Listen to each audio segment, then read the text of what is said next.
I remember I walked up into St James's and my hands, everything, my whole body just lit up. I've got goosebumps all over my skin. I just don't do no dirty.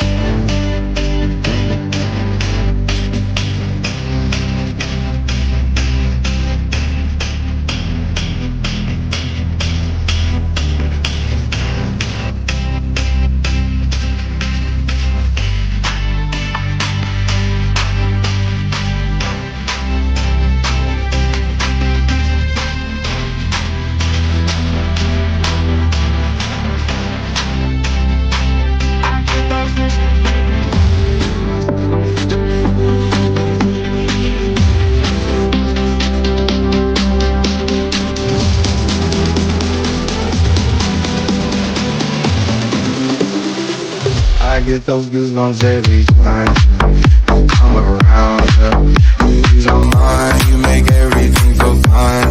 Worry about those comments.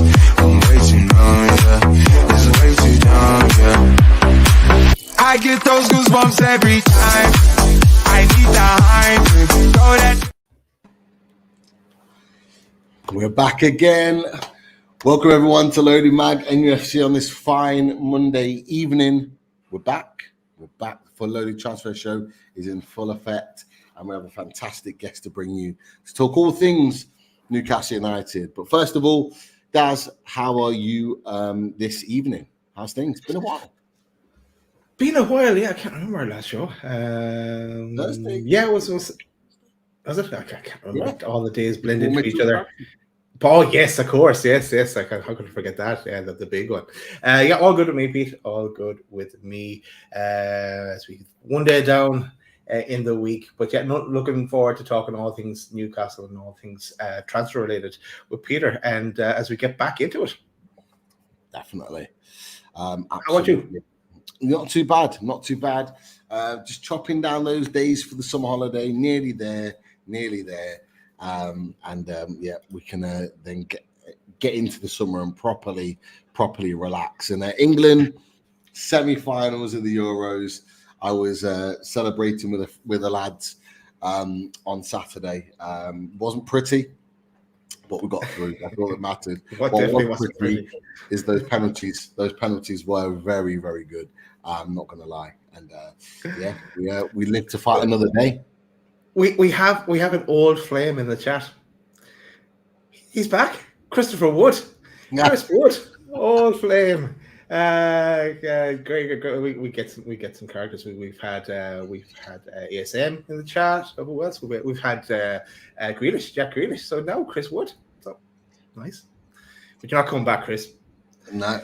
Not on that £100 a week anyway. That was rumored. But let's get all the tunes in. So many in the house tonight. NC, great to have you with us. Nathan as well, and Conrad, of course, our resident Spanner Lisa. I hope you're well.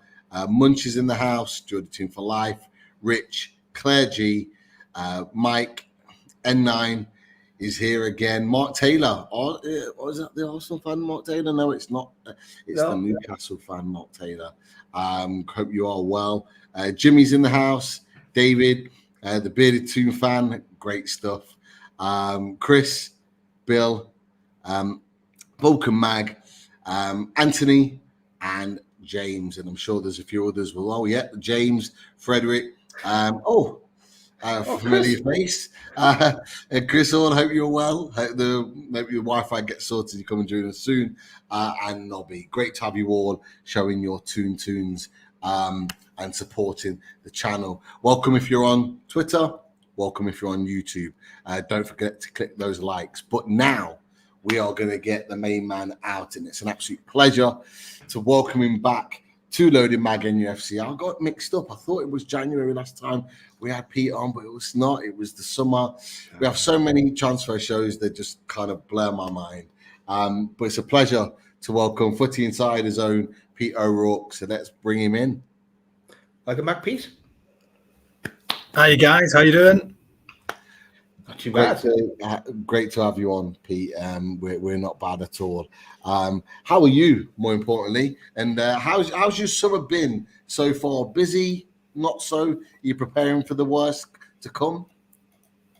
Hopefully not the worst to come. Hopefully the best to come, Pete. We'll have hopefully lots of activity between now and the end of August. August 30th is a deadline day this year, but we had a bit of an unofficial deadline day on June 30th this year, with clubs looking to try and meet PSR regulations. So yeah, we've had a bit of a flurry around that period. I'm guessing we'll have a bit of a lull, probably once teams go away on their pre-season tours to all over the world. So then it'll be hard to do business then. But yeah, I think once we get closer to the start of the Premier League season starting again, and then we've got at least 3 weeks when the season starts and the end of the window, I'm expecting a lot of activity, because there's a lot of clubs who will be looking to do a lot of business and reshape their squads for a new season. And Newcastle won't be any different. They've had a decent start so far in the window, I think, with some of their signings. Lloyd Kelly was a key one for them, so I'm sure they're delighted to have him in the building. And then obviously there's been a couple of goalkeeping additions as well. But yeah, I still think Eddie Howe, he will be looking to do more business between now and the end of the window, and should be an exciting transfer window for all you Newcastle fans. We're looking forward to that. Yeah, we do hope so. That's for sure. But just talking on PSR really quickly, obviously Newcastle fans have had a week or two to kind of get their head round it and sort of move on from what was a little bit of a worrying time, stressful time. Like, well, what did you make of that particular weekend, Pete, in terms of selling the likes of Elliot Anderson, Jakube Minte, and obviously bringing in Black Demos from Forest and John Ruddy as well. Like you said, you mentioned that we've done a little bit of good business, but on reflection, has that, in your opinion, put Newcastle United in a good place to attack this summer now? Yeah, I think it was needed. It was required. Obviously, we all know that PSR is not Newcastle are not big fans of it, and you do feel for them, because they obviously have the finances there to go out and spend the money and to try and compete with the top clubs across the Premier League in Europe. But these PSR regulations are there, and they have to deal with them, unfortunately. And Newcastle did have this 50 million sort of money that they had to make up between now and that June 30th deadline. Unfortunately for the club, they've had to cash in a couple of young players to try and get that money back in and meet those regulations. Otherwise, it could have been a possible points deduction. We've seen what's happened to Everton and Nottingham Forest, and looks like Leicester are going to be hit with a points deduction as well for not meeting FFP and PSR regulations as well. So I think it was a necessity for Newcastle to sort of cash in, as much as Eddie Howe didn't want to lose those players. Keep hold of Elliot Anderson, who's a homegrown product, and obviously I think he's done a good job when he's been fit for Newcastle. He's a bit of an underrated player, but I think for Newcastle it was good business. They got a good fee for him from Nottingham Forest, and I'm sure you guys wish him all the best at Nottingham Forest, that he can go there and get a regular run of games and really stake a claim there. The interesting one is the Jakube Minte. Never kicked a ball for Newcastle, but they signed him from Odense in Denmark for, I think, around £6.5 million, and they've sold him for 33. So you got to take your hat off to the recruitment team at Newcastle for spotting Minte. He went on loan to Feyenoord, had a very good season there, and there was a lot of interest in him in this summer transfer window. I think ideally Eddie Howe would have liked to kept him around and given him a chance probably in the Newcastle side this season, but I think it was a case of having to sell those younger players to ensure that he didn't lose any of his prize assets, his main men, the likes of Bruno, Alexander Isak and Anthony Gordon. So it was one of those that he had to sacrifice those younger players, and again, maybe it has weakened the squad overall. So I'm sure Eddie Howe will be looking now to attack the summer transfer window and replace those two attacking players in the squad for the upcoming season. Definitely. Daz, you still as positive as we were on Thursday? We've gone through the emotions. 1 minute we were down, next minute we were up. Are we still up right now? Are we still feeling good about how this window could potentially play out? Most definitely. I'm still on the high. I'm way up on my roller coaster hasn't gone down yet, because Bruno was never leaving in my eyes. That's all this Gordon talk is absolute crap, because he'll probably end up signing an extended contract with us. And and I agree with what Peter's saying as well. Big signings for us to come in the summer, both incoming and outgoing. A lot to happen yet, and I would, as I've been saying for a while, I'm hoping it kind of kicks into gear now pretty soon, and we get some action, because I think Eddie'd like to have them in for pre-season, which is only around the corner. They'll be soon getting off to Germany for that camp, and then on to the pre-season games after that. So it's coming. It's coming home. It's coming home, Pete. We hope so. We hope so. No, we don't. I know you. I do. But look, you've touched on, Pete, with regards to big signings coming in for Newcastle United, but the signing that none of us expected, and we'll touch on this briefly before we move on to sort of players, really, is this signing. How big, in your opinion, is this signing of Paul Mitchell as sporting director to come in? Nobody expected it from a Newcastle fan perspective. I think we were all shocked when we saw that it was just announced just out of nothing. How big of a move is that to get someone of the stature of Paul Mitchell in to oversee recruitment at Newcastle United? Yeah, I think it's a really smart move. Paul Mitchell, very highly respected in recruitment circles. Obviously, he's got a really good CV as well. He's worked at some top clubs, worked at Southampton under Mauricio Pochettino, worked at Tottenham, and then he had spells in Germany with RB Leipzig and then Monaco in France as well. And as I said, he's one of the best operators probably out there in the transfer market. We've seen a lot of success he's had at all those clubs. He's spotted some gems and helped develop them into world-class talents, and that's what Newcastle will be hoping for. He gives them an edge in this transfer market.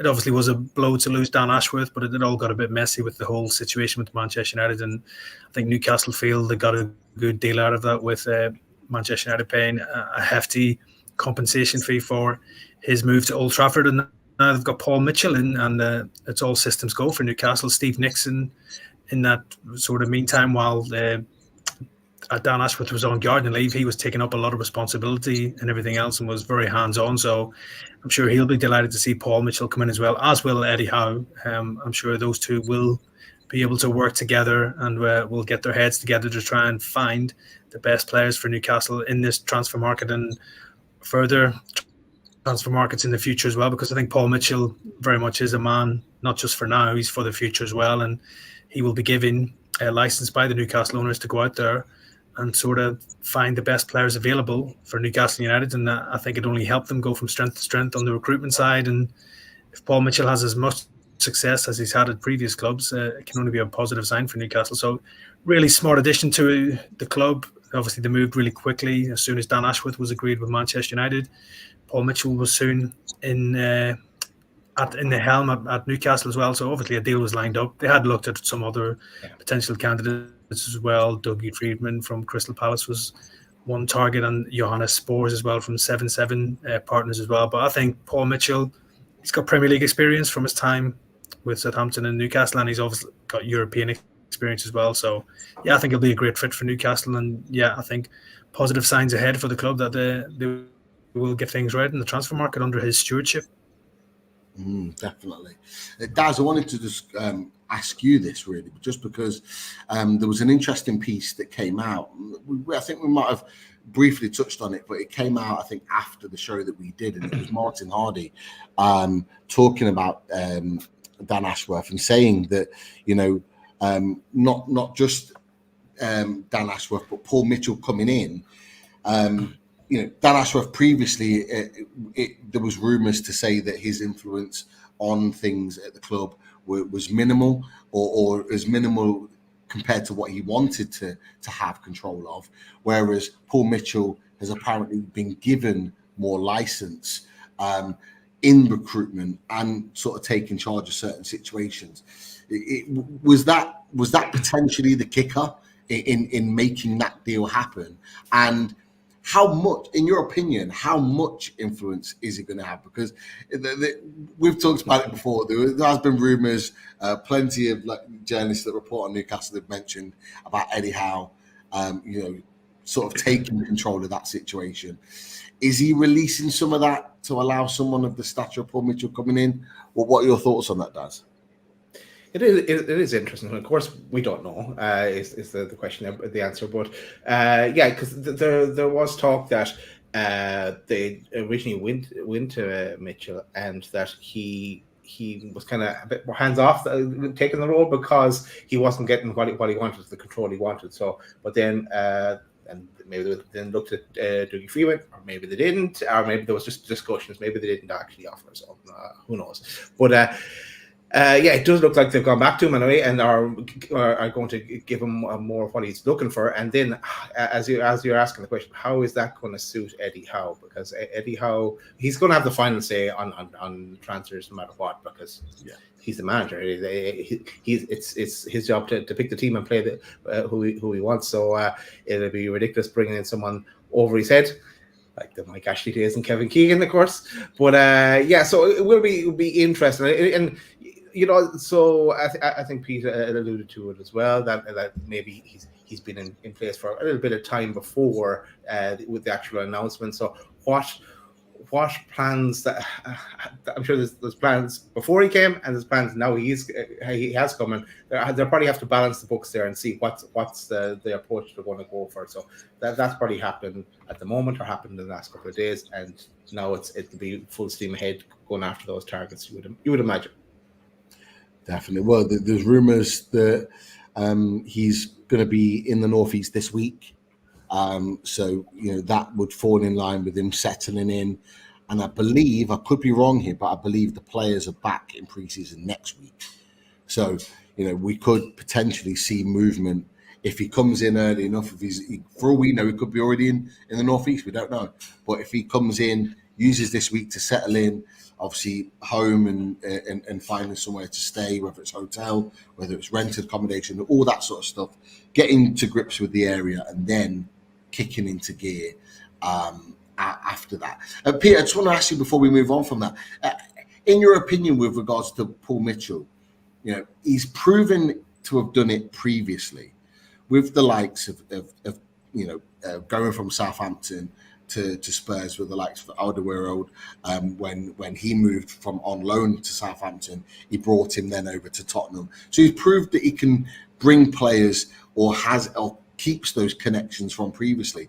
How likely do you think it would be that he would tap into those type of resources from previous clubs? Me and Daz kind of touched on it last Thursday, with the previous clubs, particularly Leipzig and Monaco, and looking at who could potentially be those players that come in. Do you think that's likely that he does that he taps into those old resources, and we could see one or two players from either one of those teams come to Newcastle? Yeah, 100%. You see it with managers every time a manager goes into a club. He goes back to his old club normally to look for a player that he's worked with before, somebody that he can trust, and somebody that he knows will bring value to his team. And I'm sure it's almost the same with recruitment changes. Paul Mitchell will be well aware of the quality of the players that obviously he's overseen during his time at RB Leipzig, his time at Monaco as well. So it would make sense for him to maybe shop around there to see what's available. He will know the inner details of maybe some players' contracts as well, which could maybe he could use to his advantage if there's any release clauses and certain targets as well. Obviously, he'll be well aware of that, and he'll know the characters of the players because it was him that signed them for the respective clubs that he worked for before as well. So I think it's definitely something that Paul Mitchell, I'm sure, will be looking at. There's no guarantee. He will only sign the right player that he feels is the right fit for Newcastle United and what position the club are looking for as well. But I think he'd be foolish not to use his contacts and his ins with previous players at former clubs as well. So yeah, I think it's definitely an avenue that he will definitely be exploring. But as I said, there's no guarantee. Again, it'll all depend on which transfer targets fits the criteria that the club are looking for, really. Yeah, definitely. We don't know. Could well have all changed, like in terms of who he wants. Might have been very different to what was previously discussed. But we'll get into some of the transfer talk now, really, and we'll kind of work our way through the team, is what we tend to do, just because it's easier to do that. With the likes of Vlachodimos coming into Newcastle United, seemingly being the number 2 coming in from Nottingham Forest. That leaves us with Pope, Vlachodimos, John Ruddy, Gillespie, and then it's up in the air what's happening with Dubravka. Is that, for you, in your opinion, goalkeeper situation sorted? There were some rumours that we might go back in for Trafford, but do you think that's done now, Pete? Goalkeeper situation's done and dusted? Yeah, it's got to be. They've got more than enough goalkeepers there now, Newcastle, I think, that they can happily move and look at other areas of the team to strengthen. The only way that I think a move for Trafford would come about again if say, Nick Pope was to leave, which I don't think Eddie Howe's counting on. He plans on Nick Pope being his number one goalkeeper next season, as well, with Vlachodimos being number two. Trafford, there was a lot of talk about him, but again, maybe Newcastle felt there was better value for money, so they did the Vlachodimos deal, which is obviously a lot cheaper, and then will allow Eddie Howe to use maybe some of that money elsewhere to strengthen the squad. You're talking around 20 plus million for Trafford as well, from Burnley, who again had a bit of an up and down season at Burnley last year, where he lost his place in the team at the back end of the season. Very highly rated young player, but I think obviously Newcastle, I'd imagine they've moved on from that one now. They've brought John Ruddy in as well, who's a good pro. He'll come in and be number 3 goalkeeper, got great experience. He's by all accounts, a great figure in the dressing room as well. So he'll be a good fit, I'm sure, for Newcastle as well. So, as you said, it's probably letting some of their goalkeepers move now. I fully expect Dubravka to move on before the end of the window. He's been away at the Euros with Slovakia and did a decent job out there with him. I'm sure he'll be looking regular first-team football next season. There's been talk of Celtic being interested in him as they look for a new goalkeeper. I'm sure there'll be takers for Dubravka, not just in the Premier League, but I imagine across Europe, because he is a decent keeper. I don't think he's as good as Nick Pope, and I think that was shown when he did come into the team last season. There was more goals conceded, but he'll do a good job for somebody, and as I say, he's been a good servant to Newcastle, so I don't think there'll be any problems in parting of the ways there. And again, as I said, I think with the rest of the goalkeeping department, Newcastle are pretty well stocked. Me, Daz, and Chris have been like back and forth with this, so we'll ask you your opinion on it very quickly, Pete. If we were to sell Martin Dubravka, what sort of fee do you think we'd probably get for him? Mm-hmm. Now, I think me and Chris were very hopeful, should we say, in the value that we thought we'd get for him. But what do you think it would be? 35-year-old goalkeeper. Yeah, obviously age is a bit different for goalkeepers because they can play longer into their careers and everything else. But yeah, I don't know. Dubravka, he's had plenty of Premier League experience, lots of games under his belt. I'd probably go around between the £10 million mark for him. If you were able to get that, I think that would be a very good deal. And who knows, there could be interest from abroad.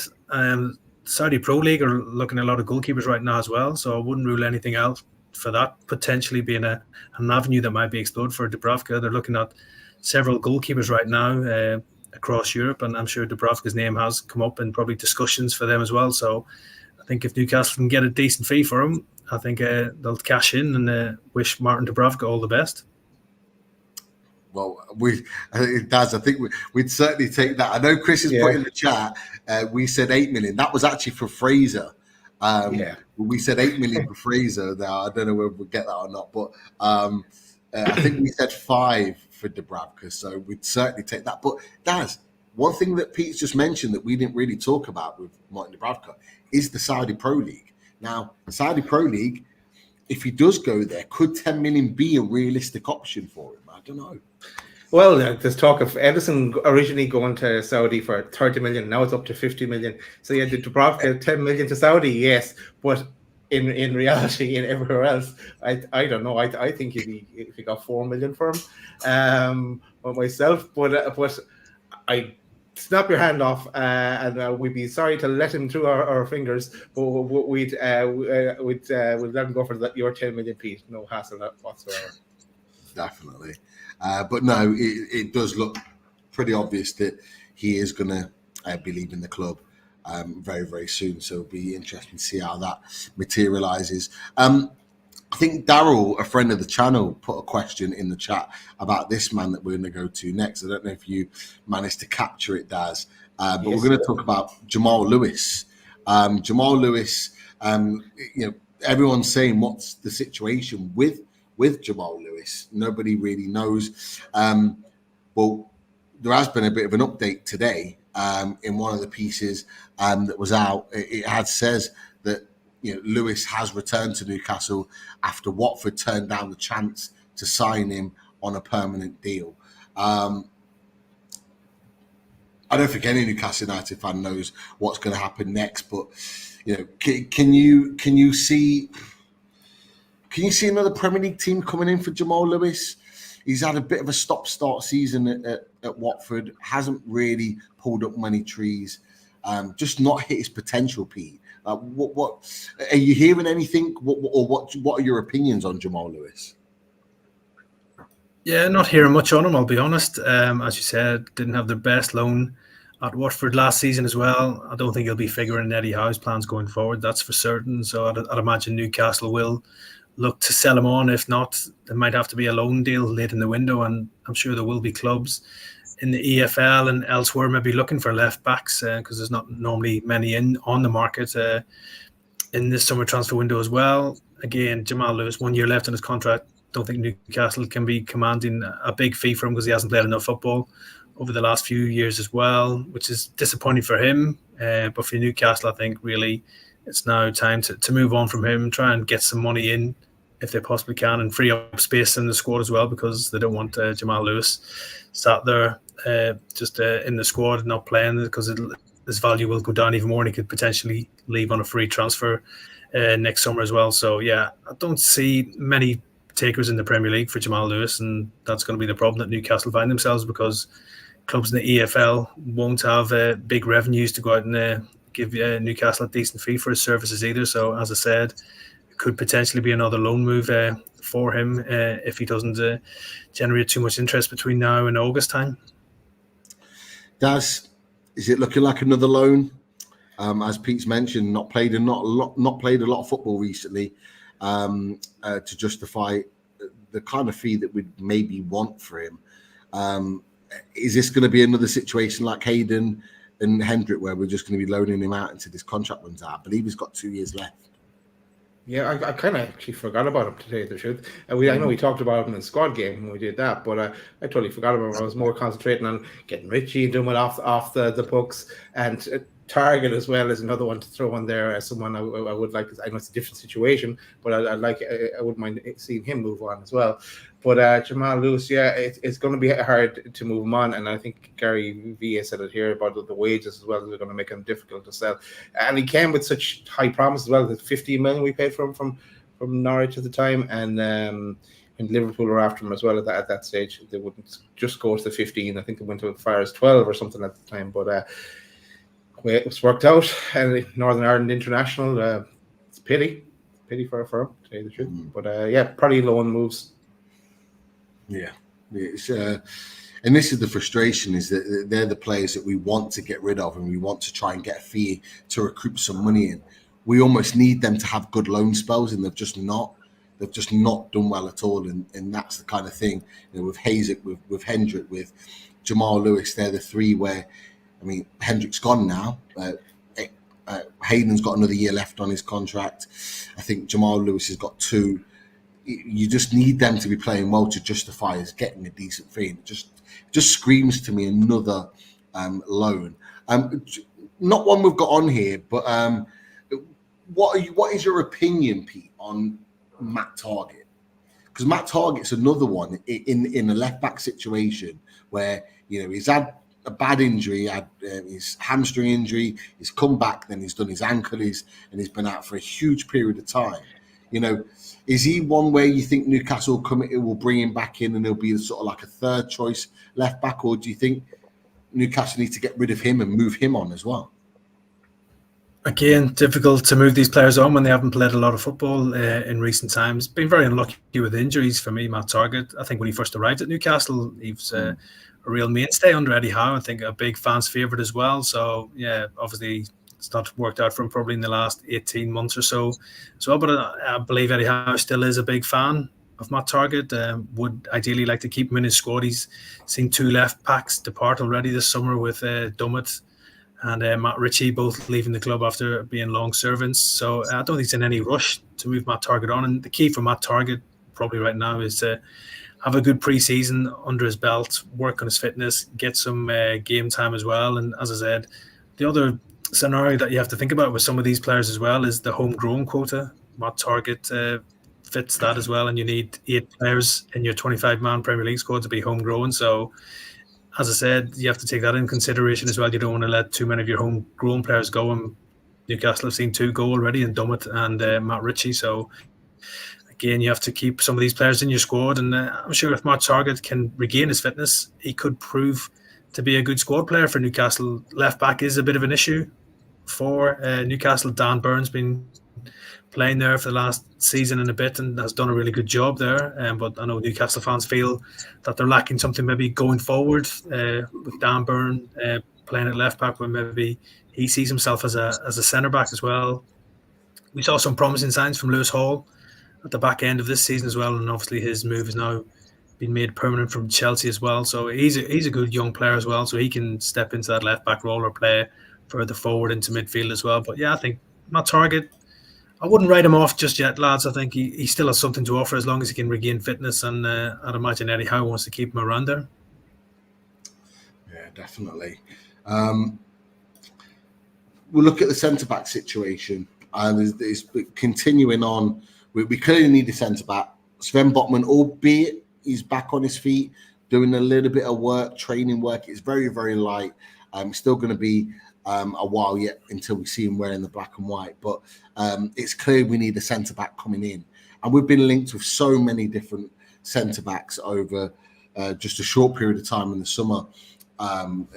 Pete, with the likes of Tomori at AC Milan, Malik Tor as well at AC Milan. There's been a number of others as well. Obviously, Tosin we missed out on, who we were looking likely to get for a long period of time. With that centre-back situation, is there any noises that you're kind of hearing of a centre-back option? What do you make of the link with Malik Tor, who that seems to be that one that is the kind of the most solid link at the moment, particularly with reports in Italy that we are interested? Is that the type of player that Newcastle United will go for, or are you hearing something different?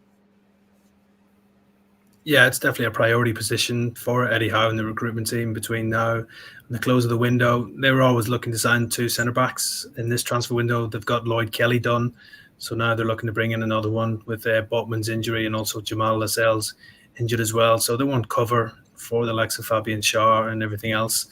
Lloyd Kelly's a decent signing, but yeah, Malik Thiaw I think would be a really smart move by Newcastle if it could manage to get him in.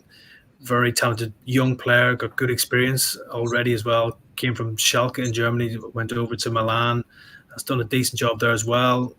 Milan might need money, so that's maybe giving Newcastle a bit of encouragement that they could prize him away. I know obviously Milan are now looking to sort of shed their squad a bit under new management of Paulo Fonseca, so I'm sure Fonseca himself will probably have a look at Thiaw during the pre-season and then try and make his own decisions on him as well. But I think he fits the criteria for what Newcastle are looking. He's a young defender who has real potential. He's got all the attributes, I believe, to be a success in the Premier League. He's strong, he's powerful, he's also got good pace as well and can play on either the right or the left of the central defence as well. So, yeah, that's the type of player that Eddie Howe and the recruitment team, I'm sure, will be looking at. He's got, as I said, huge potential, and if they're able to prize him away from AC Milan, I think it would be a very smart piece of business by Newcastle. But again, Milan ideally don't want to sell unless Newcastle put up an offer that's too good to refuse. Yeah, it's an interesting one. There has been a new link, and someone just put it in the chat as well today with Salzburg centre-back, can play left-back as well. Pavlovic, Serbian international, played at the Euros and has played 26 games for Salzburg this season. I'll be honest, I don't know too much about him, but he's a player that's been linked with a number of top clubs, certainly top half Premier League clubs, so must have some level of ability, and it definitely could be one to keep an eye on there. Just on that, Yeah, sorry. I was just going to say, just on that, of course, the Red Bull link there now. That's probably an easy to put Newcastle in the mix now as well with Paul Mitchell. But yeah, no, it will be interesting to see the new links or new names that we're going to start getting linked to now as well. Just want to say as well, Pete, that we are, as you said earlier, we are streaming to Twitter as well. We're going to cut that Twitter stream now, but come and join us on YouTube if you're watching on Twitter. And we'll give you a few seconds to get on with us there and hit the like and subscribe when you do. Right, let's get to the other priority position, Pete, because we've been talking about this sort of since the back end of last season. We know the situation with Miguel Almiron. Keith Down has reported on it. You've reported on it, Pete, and many others with regards to his link with Saudi and that potential move that looks like it could be edging ever closer to being done. However, we do need to get a right winger in, and I know you've wrote a piece previously. I know your colleagues have wrote a piece, particularly around a couple of right wing options. One of which is Jared Bowen. There was a piece yesterday that was written that had Bowen around sort of 100 million is what West Ham rate him as. But equally to that, there were other reports. Another player that you've reported on, but Team Talk touched on this one, and this is Crescencio Somerville, and it actually says in there Newcastle are tipped to blitz both Liverpool and one other to be able to sign him. Now, in that right wing situation, it's going to take a lot of money to be able to get the player that Newcastle United want. Like, where do you see those pursuits of those deals with regards to Bowen, Somerville, and any others that we're linked with? I'll throw another one in that's been linked for a while now. We've been talking about him a lot, and that's Federico Chiesa. Fabrizio Romano's talked about him numerous times, saying he's available at just 25 million euros. Is that the caliber of player that Newcastle United are going to be looking at? How much are we going to be having to spend to get a player of that capability? What are your thoughts, mate? Yeah, again, it's another area of the team that Eddie Howe is desperate to reinforce in. He's been looking since the last January transfer window if he could bring in a potential new signing there. He wants the winger on the right side to be left-footed and be inverted, so he can cut inside on his left foot. Almiron, I think he's done a really good job for Newcastle. For me, he's been probably very underrated. Probably if you're not a Newcastle fan, you're probably thinking, what does he offer to the team? But I think he has offered to the team. He sets, I think, for the press, he sets the trigger, everything else, and he's a hard-working player. He can pop up with goals and assists as well. But yeah, Newcastle are looking to improve in that position.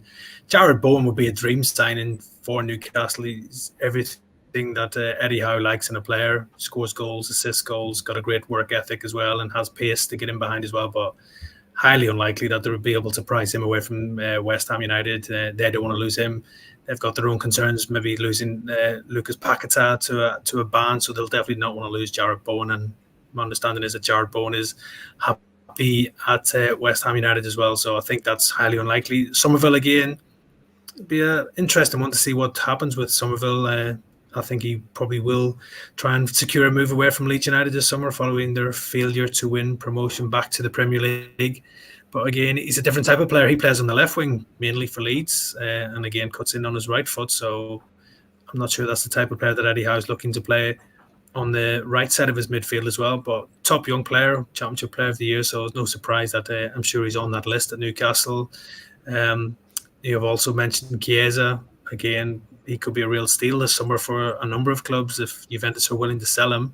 Italian international, won the Euros with Italy. He's played at the highest level for Juventus as well, but it seems Juventus are open to letting him go, and I think 25 million for a fit and firing Chiesa would be an absolute steal. He's had a few injury problems over the years, and that's probably held him back and not really enabled him to reach his potential. The one other name that I keep hearing for Newcastle for this specific position is Anthony Elanga at Nottingham Forest. There was a bit of talk about that just before the PSR deadline of June 30th.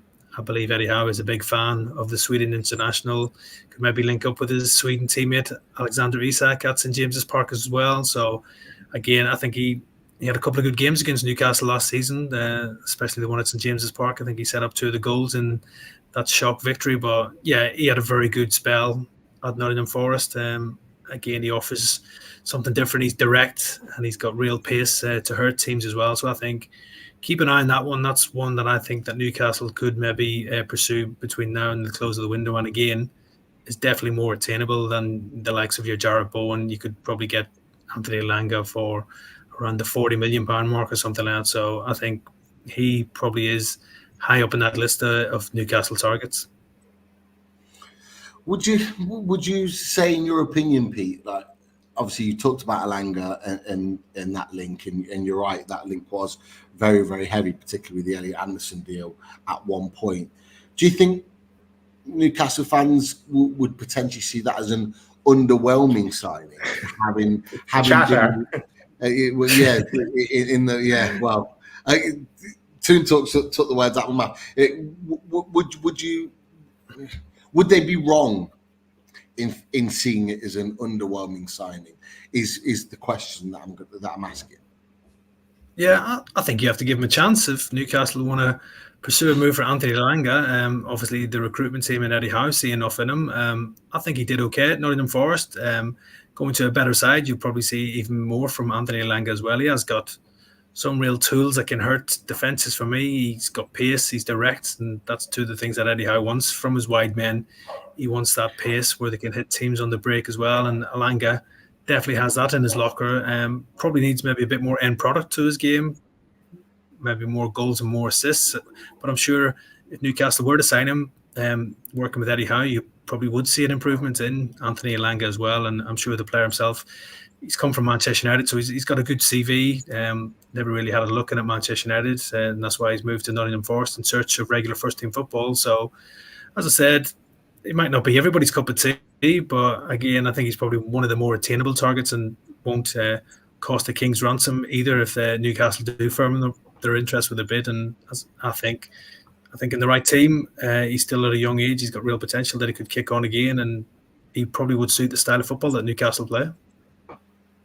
Yeah, it's you talked about the link with Alexander Isak. He has the attributes that Eddie Howe wants. That is for sure, and it's something that we're going to be looking for very, very specific attributes from our right winger. It's just that I think because with some of the players that we've been linked with, we've almost kind of saw ourselves going for that top level player. I think Michael Palmer put it in the chat that he'd sort of be looking and aiming a little bit higher. But from a Forest perspective, they don't want him to leave. They actually, and another player that we talked about before, Morgan Gibbs-White, who can also play in that right wing position.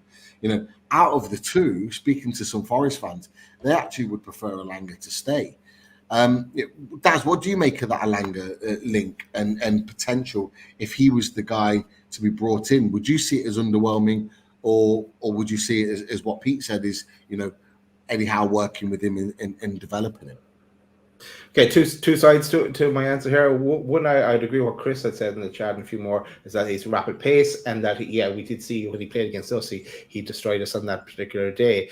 But at the same time, we in our heads at least, we were talking about Michael Elise and allocating up to around 60 million for a right winger there, and he ticked all the boxes, really. So I don't know. I could see us going for someone that no one is talking about yet. Like a Paul Mitchell special there, because it is there's an awful lot of the signings potential signings we're looking at. You can find fault in all of them, and Jarrett Bowen, I don't think he comes anywhere near Newcastle. I think he stays in West Ham. And there's a number more, like Morgan Gibbs-White. Can he play right wing? Is that his best position? And like he ticks a lot of boxes in some ways, but not in others as well. But and then are Forest going to let him go? they've got over the PSR worries for last season, I'd say, but there'll be new ones coming their way again. So I don't know. I still think there's some of them, a name that we haven't talked about, going to appear on the radar. Could we potentially go out for a Paul Mitchell special, as you said? Danny Olmo's contract. Can you play right wing? It includes 60 million release clause. Could he be that guy that Paul Mitchell goes to? Can he play right wing? I think he can play anywhere across the front line, if I'm honest. Yeah. You only have to look at Spain in the Euros to see how many different positions he takes up throughout the game, to see how effective he could be. But Pete, what do you make of Dan Olmo's performances at the Euros, from the games that you've watched of Spain? Could he potentially make that leap, not necessarily to Newcastle, but to the Premier League from what you've seen? Yeah, I think he'd be a great fit for the Premier League. Very clever player, very skillful as well.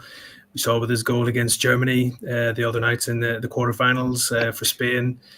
He's played at the highest level, Danny Olmo. Unfortunately, I think for Newcastle fans, he's unlikely to make that move to St James's Park this year. A lot of clubs are looking at him.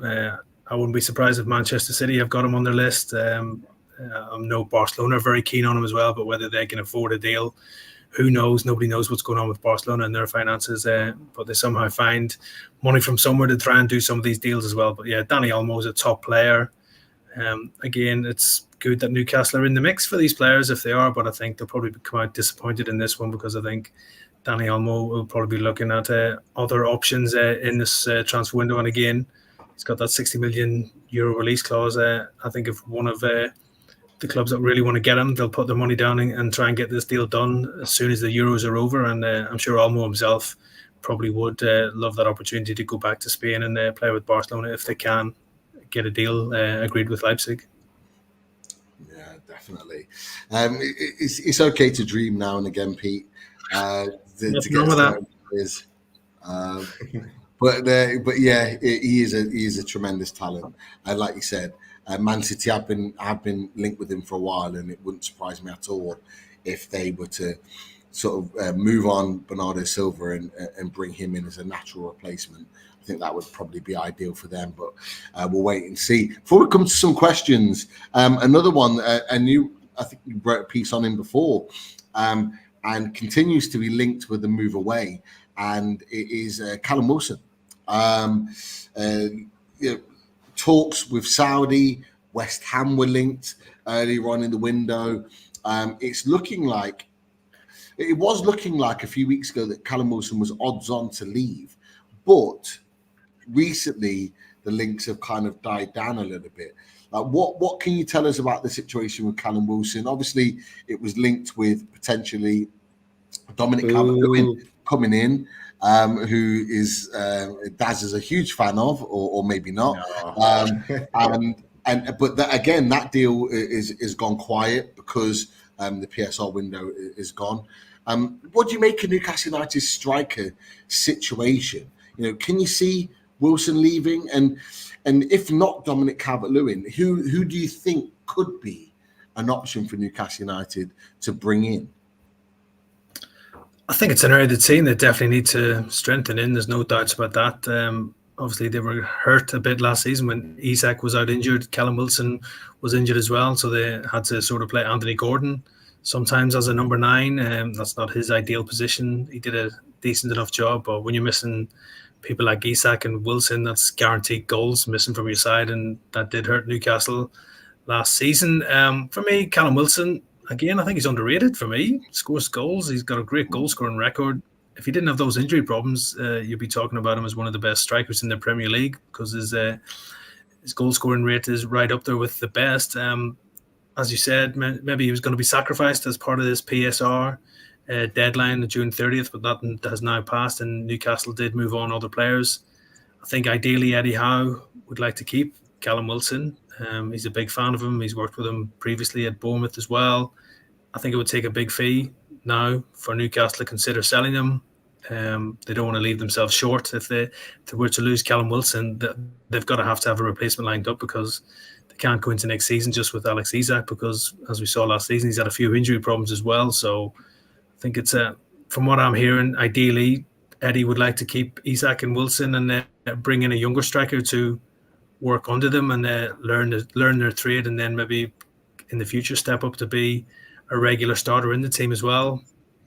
But we all know strikers are expensive. They don't come cheap. They're the most expensive commodity in this transfer market as well, and the competition for their services as well is really difficult. So yeah, I don't think it's a real priority right now for Newcastle to be thinking of offloading Callum Wilson. If he does go, I'm sure they will look to bring in a replacement.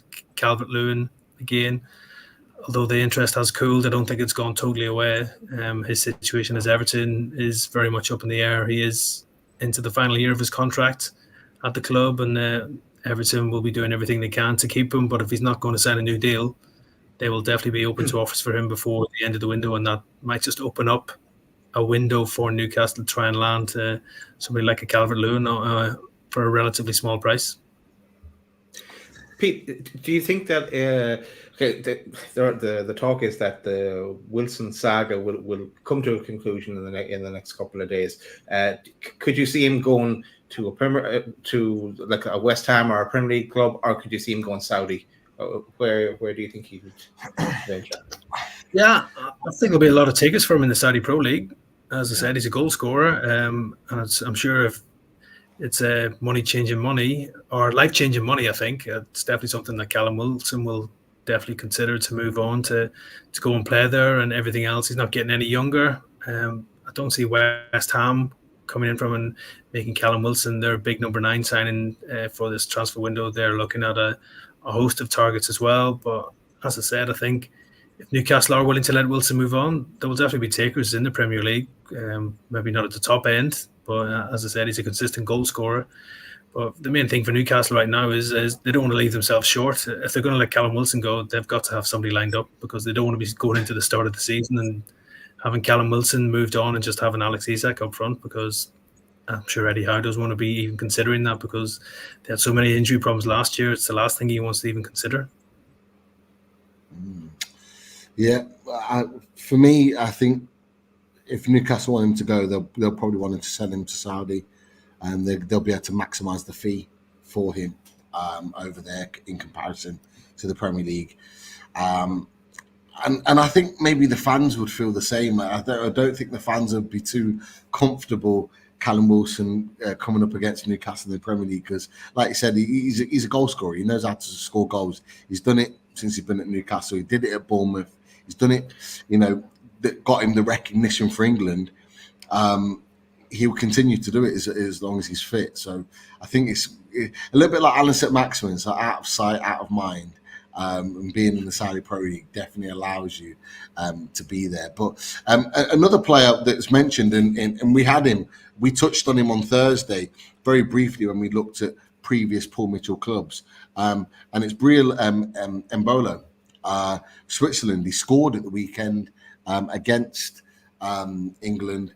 Real sort of poacher's goal. Yeah, he's had a terrible season with a really bad injury, and it's only really just come back at the back end of the season. And there was question marks he wouldn't be fit for Switzerland, but he's been built into the tournament, and he looks a really big, physical, strong striker. And he's only 27 years old, so he's not quite a great age. He's a good age, and the fee may not be. We wish we were 27 again, lads. Well, yeah. Purely in football terms, but yeah, I think we'd all want to go back to being 27. That's for sure, Pete. But yeah, Breel Mbolo, one maybe to watch as an alternative to Alexander Isak, and an alternative to Callum Wilson, definitely. And I know a few people have talked about that. A few people in the chat have said, he played well against England. I don't know if you watched the game, Pete, but what did you make of Breel Mbolo? Do you think he had a good game? Yeah, it was a real handful, I think, for that England defence. He gave Konsa and John Stones a real tough time, got on the score sheet as well in that game. He's been a key player for Switzerland, especially for the way they play with one man up front and then the two pacey wide men as well. So he's been talked about for a long time, Breel Mbolo. When he was in Germany with Schalke, there was big high hopes for him that he could go on and really kick on and be a real top striker. Injuries have been his issue again. He's just not been fit enough on a regular basis, and that's really held him back in his progress as well. But if you got a fit and firing Breland Bolo, I think he will be a good fit, and he looks like he's got all the tools to be a success in England. Big, strong, powerful, got pace as well to get him behind, and as I said, could be a good pickup for a club this summer following his decent Euros with Switzerland. Definitely. He only played 5 games last season, started 2, so it was a bad injury. But from what we've seen in the Euros, getting that regular football, he could definitely do a job. And if anyone can get the best out of a player at that point in their career, you'd back Eddie Howe, wouldn't you, Daz? Yeah, but the one criteria I'd have for that backup striker, if we're letting Wilson go, is they're not injury prone. And that's why one of the reasons why Dominic Calvert-Lewin is off my list. So it has to be someone that can stay fit and be there when we need to call on them, that they're there, because they're not going to get an awful lot of chances. Isak would be the main man, but it'll be coming on as a sub, closing out games. And if Isak picks up an injury, we need them there, not what happens with Wilson, that we need him. He's not there.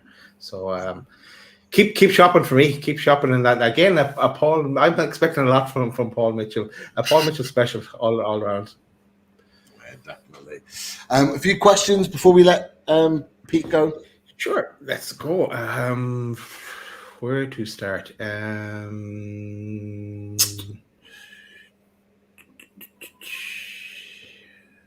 Yeah, there's a few times that people have mentioned Kubio. Is there any real links to Kubio, or is it fan driven? He's real Sociedad, isn't he? Yeah, top player again. Had a very good season in Spain with Sociedad. Probably think this one's more fan driven than any substance to it. He has got a release clause in his contract at Sociedad, but Sociedad pretty determined to keep him. And there has been interest in the past. He obviously came from Real Madrid as well, so he's got good pedigree. But yeah, there's been interest from other Premier League clubs. I think Liverpool, Manchester United have all looked at him as well. So I think again there might be real competition for his services. So as it stands right now, I would say that move is pretty unlikely. Okay, I'll throw a few names at you because we've got a few names in the chat. Karim Adeyemi, the Borussia Dortmund winger, class player, top player. Pace to burn as well. As I said, had a very good season with Dortmund, helping them reach the Champions League. I don't think Dortmund would be too keen in listening to offers for Adeyemi this window either. He's been linked with moves to the Premier League in the past, and nothing's really materialised. Again, would cost a big transfer fee. So again, he might be on the list at Newcastle, but I think probably not one for this summer transfer window. I haven't heard anything of this one next from Mike Gent, but he's talking about Evan Ferguson from Brighton. Yeah, very good young player. Sort of became a big name in the Premier League when he burst onto the scene.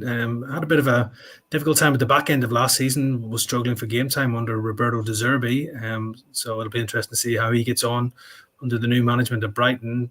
He'd be a great signing for Newcastle. I think he's obviously been likened to Alan Shearer as well for his style of play as well. So that would definitely make him a popular figure on Tyneside if that was to happen. But again, he's going to command a big transfer fee. Brighton have got him tied down to a long-term contract, and there will be a lot of interest in his services as well. There's been talk of Manchester United, Chelsea, Arsenal all being interested in Evan Ferguson as well. But I think right now for Ferguson, his thoughts are just to stay at Brighton, have a good pre-season, and try and kick on this season and recapture that form he showed when he first burst into the team. So yeah, I think he'll stay at Brighton this summer. Would-be Farmer says, new to the party, is Muembo a realistic option, or hasn't been discussed, but Muembo as a right-wing alternative from Brentford. Good player, Brandon Muembo. Real good player. Would fit the mold for Newcastle. He is that right side winger who is inverted, playing with his left foot. Got a good goal scoring record at Brentford, but I think the real issue here will be Brentford won't want to listen to offers for Brandon Mbeumo, as it seems likely that they will lose Ivan Toney this summer as well. So they don't want to lose both of those players in the same transfer window. So I think, again, a player who I'm sure is on that list at Newcastle, as well as several other Premier League clubs, because for me, he's probably a bit underrated for what he's done at Brentford. But I think Brentford will do everything they can to keep hold of him this summer, with Tony, the most likely of those two players to leave. One of my own. Pete, who do you think Newcastle will end up signing? If you were to pick one player you think Newcastle would sign, who do you think they'd sign? I'll go back to what I said earlier. I do think Elanga. I think it's a deal that could be done. I think, obviously, he'll be more attainable. His price tag won't be massive. I don't think he'll be on massive wages at Nottingham Forest either. And he's somebody who I think could really kick on and improve under Eddie Howe. And as I said, Newcastle have done deals like this before, where maybe they've signed a player and there's not been a lot of fanfare about them and everything else. But I think working under Eddie Howe, you will see an improvement in him as well. I'm sure Nottingham Forest don't want to consider selling Anthony Elanga, but I think if Newcastle do firm up their interests, it'll be pretty hard for Anthony Elanga to ignore the overtures of maybe swapping Nottingham Forest for Newcastle as well. So for me, he's one that I think could potentially end up at St James's before the close of the window.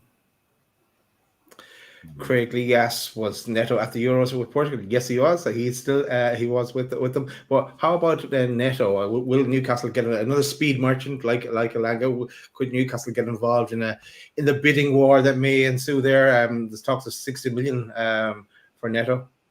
Injury prone though as well. Yeah, again, injuries is the only probably question mark over Neto, because on his day he is world class. He's shown that at Wolves. He's a real handful, skillful player, can score a goal, can create a goal. I think there'll be a lot of competition for Neto in the summer transfer window, and maybe Wolves now they've sold Max Kilman, don't really need to sell Pedro Neto, but I don't think they'll stand in his way if a big club does go in for him. And I'm sure he is on that list at Newcastle as well, but I just think there might be other clubs who might be further down the line with Neto than Newcastle are at the minute. Another one left field here, right? And I know where you got this, Dave Bullman, because I listened to Andrew Musgrave as well talking about this in the Chronicle. But he says, what about Liam Delap from Man City? He's a young striker. Man City wants 20 million, doing well on loan, a whole 38 goals in 38 games with the Man City reserves. Highly rated, I suppose, like the Cole Palmer situation. If he's not going to get a chance at Man City, with someone swoop in there, and he could be that young alternative up-and-coming striker if City would sell to us. Do you hear much about him, Pete? Yeah, good young player. He's had several loans away from Man City now, so it does seem like his long-term future lies away from the Etihad Stadium. It seems like it's the newly promoted boys who are leading the chase for him right now. We've got Southampton and Ipswich both battling out for him, and they seem quite far advanced in the pursuit of them as well. I think it's a straight fight between them two to try and sign Liam Delap this summer as well, with Manchester City willing to sell him for around £20 million. So I think if he had better loans away where he'd score more goals, I think he's definitely somebody that somebody like Newcastle would be looking at, because, as I said, coming through the ranks of Manchester City, very highly rated. There was a number of top clubs looking at him, but Manchester City managed to sign him as well. So, yeah, I think probably right now it's looking like either Southampton or Ipswich for him. So, yeah, don't think he'll be on the radar for Newcastle in this window. I'm coming to the last question now, Pete. Mike says, great channel and great guest. Cheers, Mike. But Alan Thompson says, question on the Euros. France, Spain and Holland. Who do you think will win the Euros? He's left out. He hasn't put England in there. Yeah, he hasn't. Well, who you have? Who's your money on? Who's my money on? I think the best team at the Euros has been Spain, but that doesn't necessarily mean you're going to win it. France have been there, done it. They've got the T-shirt, they've got the medals. They haven't been great to watch, but they might just have enough to edge out Spain. Probably maybe go to extra time or something like that. So I think France might just get the job done. So maybe a France-England final come next Sunday. Interesting. Actually, there is one more I thought was a good one from Stu Amos, and maybe just from your own opinion, Pete. Reports of the club have been very quiet. Reports of the club have been very quiet. Has there been any noticeable differences with regards to communication since the arrival of Mitchell? So I suppose he's only there a week or so. But have you noticed any difference, Pete? Yeah, obviously Paul Mitchell will just be settling into things. He'll be hoping that there's no leaks or anything else going out there on potential transfer targets. But I'm sure the normal sources will try and find news out about Newcastle. Obviously, Newcastle transfer news is big news. It's very popular on social media and everything else, and the fans are always looking to see who the club are linked with. So yeah, I still think it's early days. Maybe it's a bit of a lull in the transfer window, so I don't think anything's necessarily changed just yet. And I'm sure we'll still see a number of names linked with the club over the coming weeks between now and the close of the window on August 30th. Nice one. Cheers, Pete. No worries. Pete, thank you so much for joining us. Really do appreciate you taking the time. Just before you go, where can we find you? Yeah, you can find me on Footy Insider or on Twitter at SportsPedo, and most of my updates go on that. So yeah, if you want to keep up to date, that's probably the best place to get me. Definitely. And look, it'll be an absolute pleasure to have you back again, hopefully before the window shuts. As we start to kick into gear, I know you'll be really, really busy. So we'll definitely keep in touch. But for now, we'll let you go. Thank you so much for joining us, mate. Yeah, no worries, guys. Enjoy the rest of the Euros, and I'm sure you're looking forward to the start of the new Prem season just about a month or so away. Yeah, bring it on. With a few signings. Bring on the silence first. You take care, Pete. We'll speak to you soon, mate. All the best, lads. Take care. See you later. Cheers, Pete. Bye-bye. Good luck. Great to have Pete on. Brilliant. Great to have all different types of insight from all across the way. This is what we do on Loading Mag NUFC. We get different opinions from different people in different circles. And yeah, it's great to have a conversation. And there's a few names that have been thrown out there that maybe fans weren't expecting to be talked about. The likes of Anthony Elanga as one of them that he thinks could well be done in the summer. Whether that's going down well with fans or not is an interesting one. But yeah, some interesting names brought up today. Yeah, no, there were a lot kind of. He ruled out a lot of things as well, Peter as well. So I'm of the opinion, Pete, though there's a whole host of names that we haven't heard about yet to come on the scene. I think they were all the pre-PSR deadline day deals and the sum that makes sense, but I think there's a whole host of more to come. So I think there'll be an awful lot more names popping up here, there, and everywhere. But we mightn't hear till it's closer to the time, or maybe like by Paul Mitchell himself, is when it's actually a done deal. We'll hear about it. That would be really interesting. But also, Pete, I want to give a shout out as well. I think we still have the picture. We do on our loaded sweepstake for our members, and it's down to the final four as we just talked about there, the Euros, and in our competitions down to the final four as well, with 9 playing Dave Bullman. So Spain versus France, and of course Shane Mawson with his beloved England against Stu Amos and the Netherlands. So bring that on. The game's coming up on Tuesday and Wednesday, so keep an eye on that.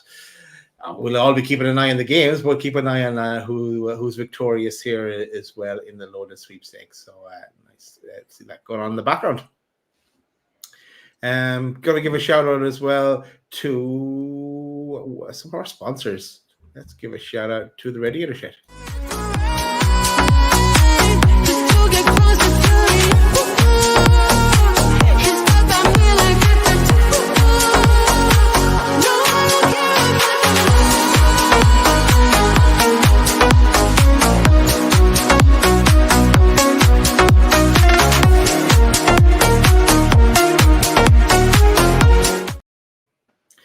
And as it says there, for 20% off, contact Russ. The number scrolling at the bottom of the screen, 07666041112, or email Russ at russ@theradiatorshed.com for 20% off. Just mention Loaded 20.